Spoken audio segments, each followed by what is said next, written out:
Cela fait maintenant presque 10 ans que Dofus divertit ses joueurs à travers le monde. Une longévité respectable pour un MMO, due en partie à ses quelques idées de game system bien trouvées et à cet univers accrocheur.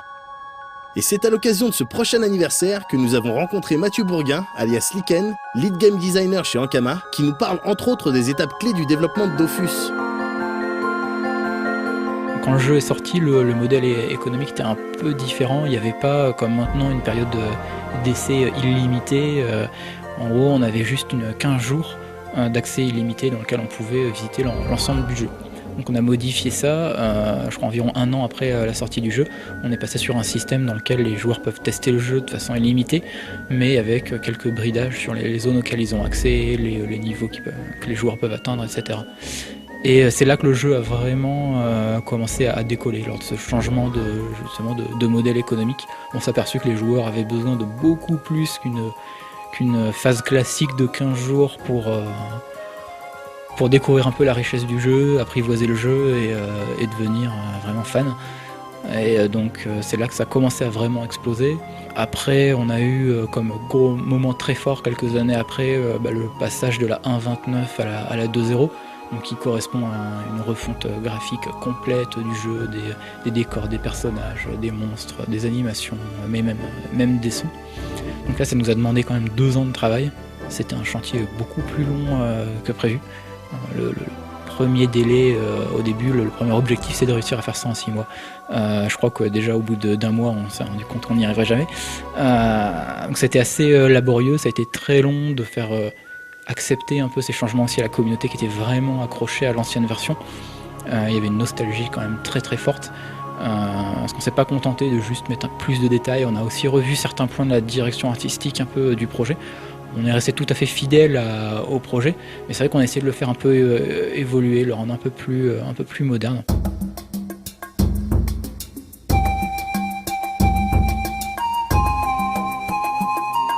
Entretenir un MMO et conserver une communauté active pendant 10 ans est un challenge en soi. On peut alors s'interroger sur la recette des studios d'Ankama.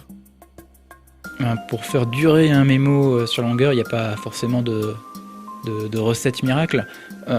Sur Dofus, on a eu peut-être, je sais pas, la chance d'avoir un jeu au moment de sa sortie, donc en 2004, qui avait un contenu par rapport aux jeux qui sortent maintenant assez limité. En termes de taille, en termes de nombre de donjons, en termes de fonctionnalités.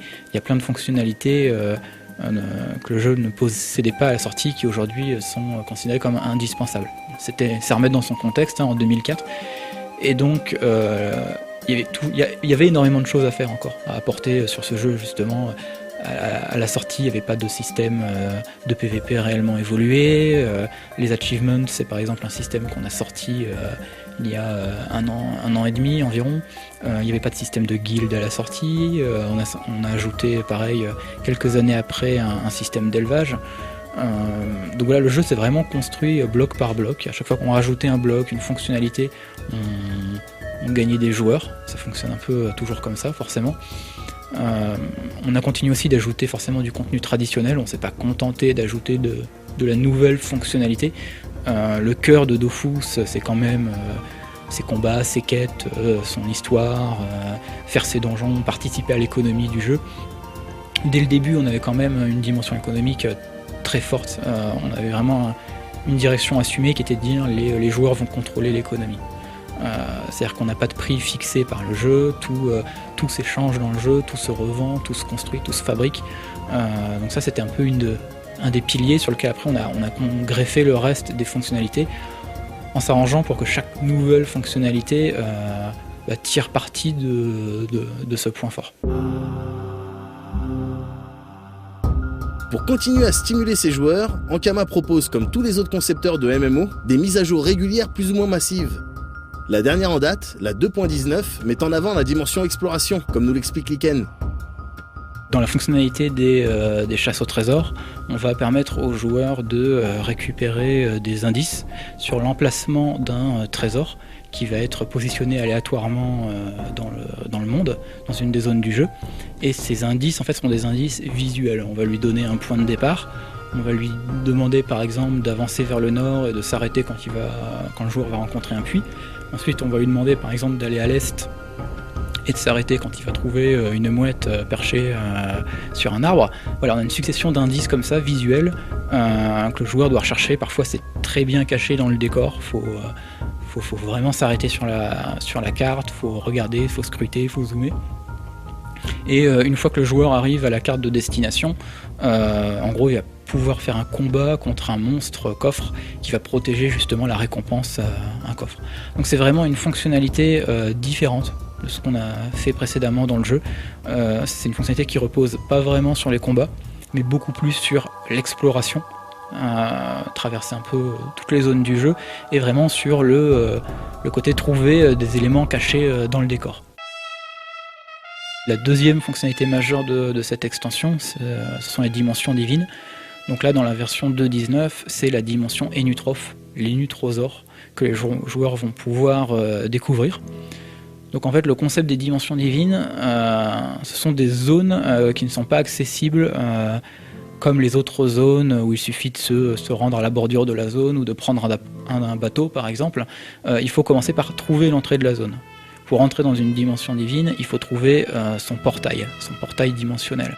Donc déjà, la première récompense, c'est de réussir à accéder à cette zone, de la trouver, de pouvoir entrer à l'intérieur.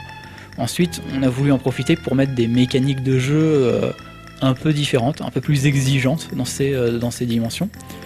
Donc typiquement, quand vous rentrez dans une dimension, vous ne pouvez pas ressortir puis re-rentrer facilement. Quand vous ressortez d'une dimension, vous ne sortez pas par le portail d'entrée. Et potentiellement, entre le moment où vous êtes rentré dans la dimension et le moment où vous décidez de ressortir, le portail a pu être fermé et ouvert ailleurs. Donc il faut retrouver son entrée. Donc c'est vraiment des zones pour lesquelles les joueurs vont devoir se préparer, préparer leurs consommables, leur pain pour regagner des points de vie, éventuellement des équipements secondaires pour s'adapter au contenu présent en jeu. C'est un peu plus une expédition, un peu plus une aventure. Il y a un petit côté survie qu'on a essayé d'instaurer en jeu. Il faut savoir que quand on meurt dans une dimension divine, quand on perd un combat, le personnage il est éjecté de la dimension. Ces zones spéciales proposent également de nouvelles règles de combat tournant autour d'un principe de bonus-malus qui devrait pousser les joueurs à faire preuve d'encore plus de vigilance et de préparation. On espère donc que ces nouvelles fonctionnalités contribueront à faire durer l'aventure Dofus, et on leur souhaite évidemment du courage pour la suite.